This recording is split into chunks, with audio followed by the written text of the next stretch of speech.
Vishwanadh Raju is an experienced human resources professional with over 18 years of experience in global talent acquisition, talent strategy, branding, and university relations. And he's currently the managing talent acquisition for India and Dun and Bradstreet. And he's also a visiting faculty member at IIMs and IITs. Let's put our hands together and welcome Mr. Raju. Thank you. Give a for big the round warm of applause welcome. to him. Thank you for the warm welcome. I'm sure you guys can hear me. Okay. Loud and clear. Anupam? Yeah. Okay. Host, if you can give me an access to the video share, please. Thank you. Okay. Yeah. Sure. Actually, many of you are known to me and heard me, and we actually, in fact, me and Anupam go along almost like 5 years now. So it's Margaret was right? He said, tomorrow a reader and tomorrow a leader. So quickly, I've read this in different forums. It's important for me to kind of explain these things to you. Future of management lies in the way technology is adopted. AI will replace human beings if you are not very smart. One of the leadership attributes is to create a great culture, and metaverse is anywhere, everywhere kind of a thing. So what I'm trying to tell from this slide is about leadership sometime back is not the leadership today. Leadership is both management and technology. I'm sure 10 years back, 15 years back, if any of you would have been a leader, more of focus was on management. Now it's technology, right? So we should know that future of workplace and workforce are changing. So is the leader, right? The future, the past workforce or workplace is no more the workforce or workplace and the workforce kind of thing. So which means that the leader has to embrace future of work, use AI, automation technologies to do the work better. Future of workplace will be changing. So I think you need to embrace advantage of having a workplace anywhere, if that is fine with you, with obviously psychometry and then a lot of the cyber security issues and workforce, right? So I'm sure many of you know about gig economy coming into picture. Please try to see if you can incubate gig workers. That is a great way of looking at it. I've seen a value in that. I'm just trying to promote that. So I'm sure many of you have come across this Martech's law. So if you have to look at this from a leadership standpoint, is the expectations from your CEOs and boards will be at this phase, and what you can do is it at this phase. So it's always important to see, keep the pace at which the leadership team is looking at it. Right? So look at it from a three angle. One is the technology angle. What is the leadership outlook towards technology, and are we using the latest technology to do the things? Are we having the greatest manpower? Do we have a greatest to measuring or assessment methodology? And last but not the least is culture.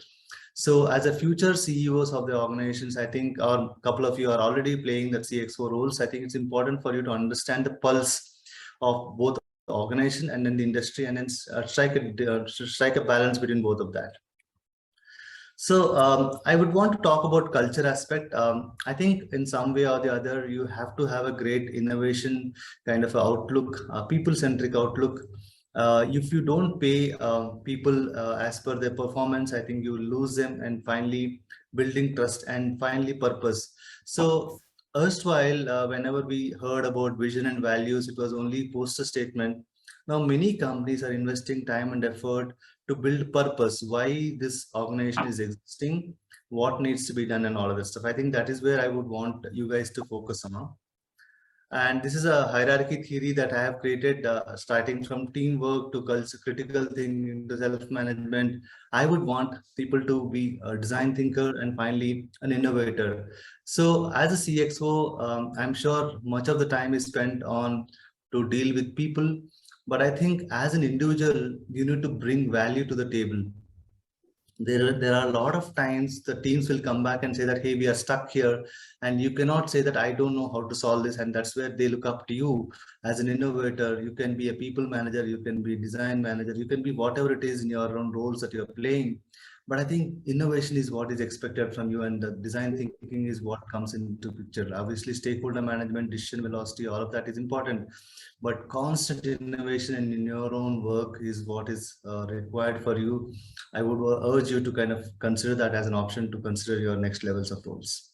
Right, this is a leadership framework. I'm sure many of you have seen it, but what I would want to focus upon is these two elements: self-reflection and train the next level. I have always worked under a leader who always trusted me and who always wanted me to do a lot of work that leader was doing so that he or she can do the next level of work. So you need to have that kind of people built under you who can take up a lot of your responsibility so that you can actually bring in a lot more value to the lead role that you are playing. And then automatically, I think once in 6 months or once in a year, you need to understand, hey, where I am, who are my peers in the industry, what are they doing, and what I need to do, and all of that stuff. That's very, very important. Open-mindedness, taking responsibility, this all comes under leadership responsibility. But most importantly, I would want to spend your time on this particular thing: train the next level. That is when you will become a great leader and you will be perceived as a great leader. So this is a simple but effective way of looking at it. I think innovation is what you need to enable. Innovation just doesn't mean that you are creating new problem, new particular product or something like that. Even solving a problem through design thinking or an innovative way can be innovation. So they need to look up to you for solutions. So I think you need to enable the culture of pay for performance, and finally the innovation. So this is some way related to the hierarchy triangle that I mentioned to you. I would, kind of steal the, six thinking hats. If I have to put it on the leadership, this is my own principle. I think being transparent across the board is very, very important. Being emotional is good, but it may derail the process. It may derail your decision making. So don't do, being emotional is good, but I think when you are taking some decisions, I think you do not need to be too emotional about it, while it is important. Gut feel is good, but data is the doctor. I know that this will happen, but do you have substantial data to quantify your decision? That is what is more important. Being theoretical is good, but being practical is more sensible. And finally, logical, and then blue sky thinking. There will be time when you don't know what you're planning to do and how you want to do.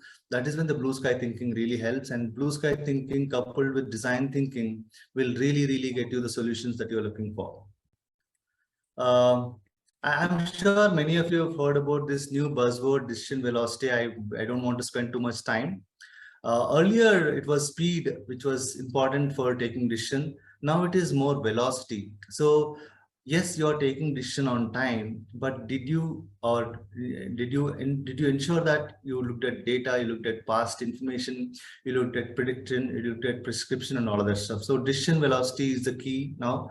I think Alan Fine has done a good job. I'm sure you would find him on LinkedIn and on the Twitter pages. Please do read his article on decision making in decision velocity. He says that a strategic concern will be decided when you start taking decisions, and then decisions will move into actions. Actions will move into performance. In fact, this is some framework which is already there, but he has put a velocity versus speed kind of a context, right? So while speed is important, and I'm sure vector and scalar, when we were in class 10th, we would have heard about it. What he says is the direction at which we are going is more important than the speed at which we are going, right? So I think that is more important. So please spend some time on this new concept. It's a really great literature person. I really liked it, and maybe I'll share the article also. So decision velocity, it says that when the consequences are very, very high and irreversibility is also low, then consult the data doctor, right? It's a 4x4, 2x2 matrix. I think consult the data doctor is what is coming out loud and clear. So whether it is consequences or irreversibility, I think data comes into picture. And when consequences and both irreversibility is very, very low, don't sit on those decisions, right? Sometimes historically, because the decision making is very slow in an organization, you do not want to encourage that decision making at your table, wherever you are, right? So things are very, very simple. You don't need to really break your head, decide fast. You don't need to really worry about it. But yes, consequences are very high about your decision. Irreversibility is also very high. You cannot reverse the decision. That is where you have to be very, very, very careful. A simple decision of yours which you have not carefully considered can be fatal, and then I'm sure whatever happens is what happens, right? I think I would want you to be very, very careful about it. This is my last slide. I think I'm a great fan of Amazon until sometime, but yes, I'll still continue. I like this thing called disagree and commit, right? So in a leadership table, you might have 10-15 people sitting, and then all of them may not agree, but I think when decision is made, I think you should commit it, right? You cannot say that no, this is not my decision, I will not sign on it. No, it doesn't happen. I think Elon Musk also was on a different task altogether, but you said that distinguish between reversible and non-reversible decisions, right?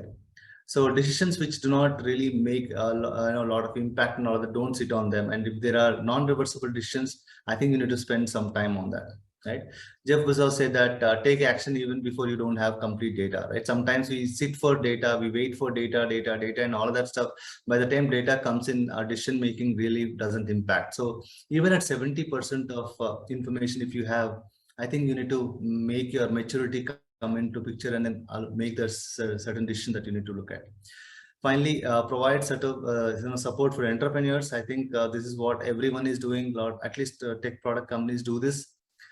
Bring the culture of entrepreneurs. You ask the person to lead the entire product or project and make that person responsible for the decisions, and you also help him or her to take that decision in your endeavor. So the quality of leader is the standards that they set for themselves. I think everyone knows RACRAC, but very, very importantly, while decision making is important, while leadership is important, but as a person, if you are able to build trust with your teams, I think team will be with you and you will reach wherever you are. With that, I would like to kind of sign off and give any inputs. If you guys have any questions, I'll be more than happy to answer. Thank you.